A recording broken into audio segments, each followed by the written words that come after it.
Assalamualaikum warahmatullahi wabarakatuh. Bismillah, alhamdulillahi rabbil alamin, wabihi nasta'in ala umuri dunya waddin, wa ala alihi wa sahbihi ajma'in. Allahumma salli wa sallim ala sayyidina Muhammadin tibbil qulub wa dawaiha wa afiyatil abdan wa shifaiha wa nuril absar wa diyaiha wa qutil arwah wa ghidaiha wa ala alihi wa sahbihi.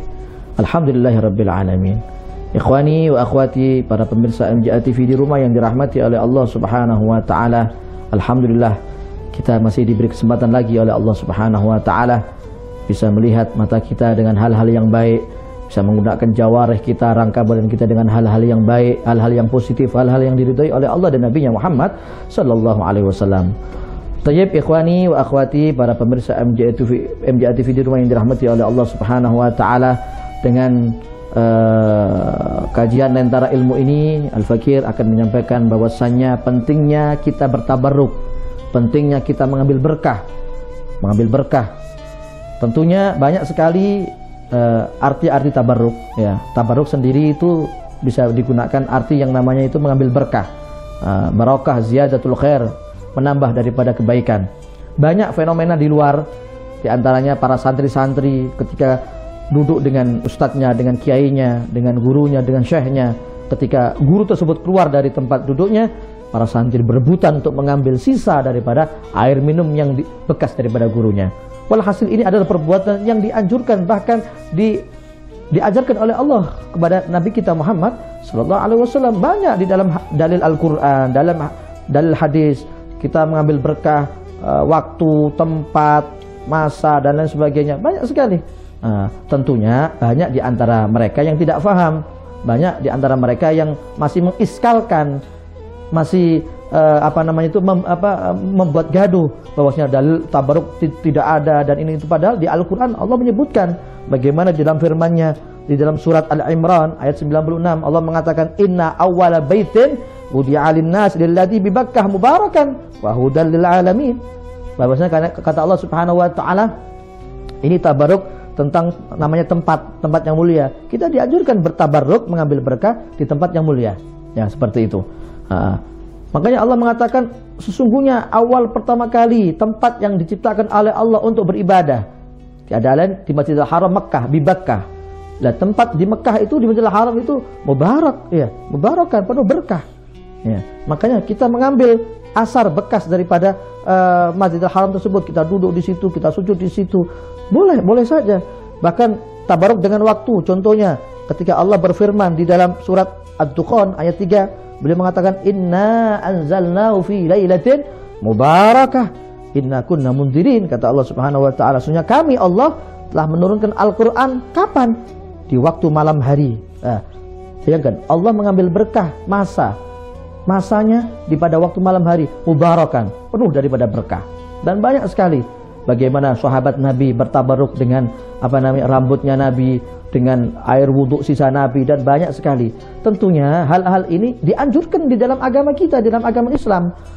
Perkara nanti ada sebagian orang luar yang mengiskalkan, meragukan tentang keabsahan, tentang kebenaran daripada dalil ini, nanti dia perlu diajak duduk, diajak taklim lagi, ngaji lagi, bagaimana menghayati, memahami daripada bait-bait Al-Qur'an, bait-bait Al-Qur'an, ayat demi ayat Al-Qur'an, hadis demi hadis dengan hadis Nabi SAW tentang bolehnya kita mengambil berkah di dalam Islam tersendiri.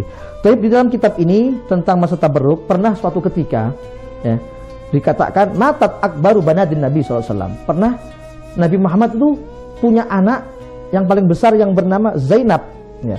Wahia Zainabun zaujah Abil As bin Rabi wa qad ja'ala 'alaiha thawbahu ba'da ghusliha wa qabla takfinha liyanalaha barakah athari. Di dalam kitab Tarikhul Hawadis halaman 73, Rasulullah pernah mengkisahkan dalam kitab tersebut bahwasanya putrinya beliau yang bernama Zainab, istri daripada Abil As bin Rabi, ketika putrinya beliau wafat, beliau memakaikan bajunya untuk dibuat kafan, untuk mengkafan daripada putrinya, agar supaya apa? Agar supaya putrinya mendapat berkah daripada ayahnya, baginda Nabi Muhammad, Nabi kita Muhammad sallallahu alaihi wasallam. Bahkan disebutkan Sayyidina Fatimah binti Asad. Sayyidina Fatimah binti Asad ini adalah ibunda Sayyidina Ali bin Abi Thalib. Bahkan beliau Rasulullah SAW mengatakan ibunda Sayyidina Ali ini termasuk kayak ibundanya Nabi Muhammad sendiri. Ya, karena apa? Beliau yang merawat Nabi Muhammad. Ya, subhanallah. Ketika ibundanya Sayyidina Ali bin Abi Thalib wafat, dikisahkan oleh baginda Nabi Muhammad SAW, beliau memakaikan gamisnya agar supaya dibuat kafan ibunya Sayyidina Ali. Bahkan liang lahatnya beliau, Sayyidina Fatimah itu ditiduri bil barokahnya Nabi kita Muhammad. Bahkan liang lahatnya beliau sendiri yang menggali. Ya, subhanallah. Ketika itu sahabat nanya kepada Nabi Muhammad, "Ya Rasulullah, apa yang kau perbuat ini? Ada apa ini?" Faqal, "Albastuha litalbasa min thiyabil jannah."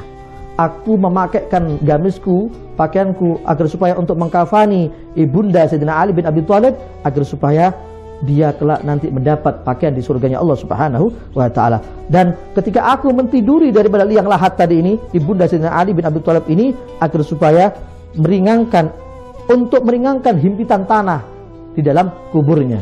Karena insya Allah dengan barokahnya Nabi Muhammad tidur di situ, tidak bakal yang namanya tanah menyentuh daripada ibunda Sayyidina Ali bin Abi Thalib, Sayyidah Fatimah tersebut. Bahkan yang ketiga, bahkan dikatakan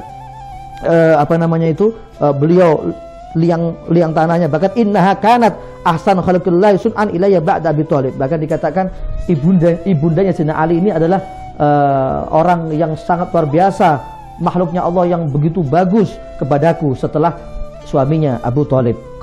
Abu Thalib abah daripada Sayyidina Ali bin Abi Thalib. Walhasil banyak sekali dalil di dalam hadis, bahkan di dalam Al-Qur'an bagaimana peristiwa Isra wal Mi'raj.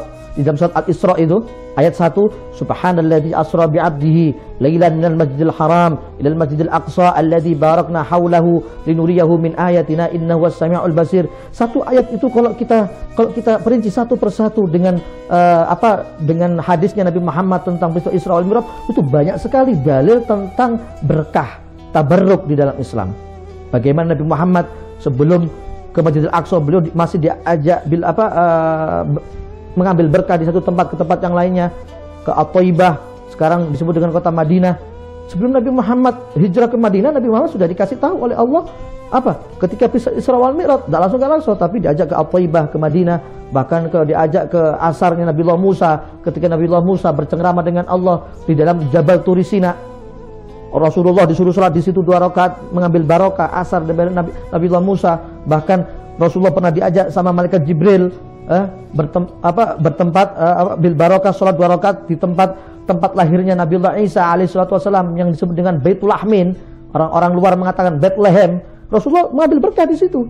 Nah, makanya ikhwani wa akhwati para pemirsa MJA TV yang di rumah yang dirahmati oleh Allah Subhanahu wa taala, ketahuilah bahwasanya tabarruk di dalam Islam itu diperbolehkan. Kalau ada orang-orang yang menyalahkan tradisi ajaran yang tabarruk ini, berarti dia sudah mengada-ngada suatu hal yang dulu belum ada. Padahal dulu di zaman Nabi Muhammad sudah ada yang namanya tabarruk, mengambil berkah. Mudah-mudahan kita semuanya dikasih panjang umur oleh Allah Subhanahu wa taala, bisa mengamalkan sedikit demi sedikit ilmunya Allah Subhanahu wa taala, baik dalam Al-Qur'an, ilmunya Nabi Muhammad, dalam hadisnya Nabi Muhammad SAW, dan insya Allah kita terus mempunyai guru yang mempunyai guru, dan guru kita punya guru, sanadnya sambung kepada baginda Nabi kita Muhammad sallallahu alaihi wasallam, dan akhirnya kita tidak mudah menyalahkan teman kita yang suka yang namanya tabarruk mengambil berkah ini. Wa hadza min wa sallallahu alaihi Muhammad walhamdulillahirabbil alamin wa hadza minni wal afu minkum. Wassalamu alaikum warahmatullahi wabarakatuh.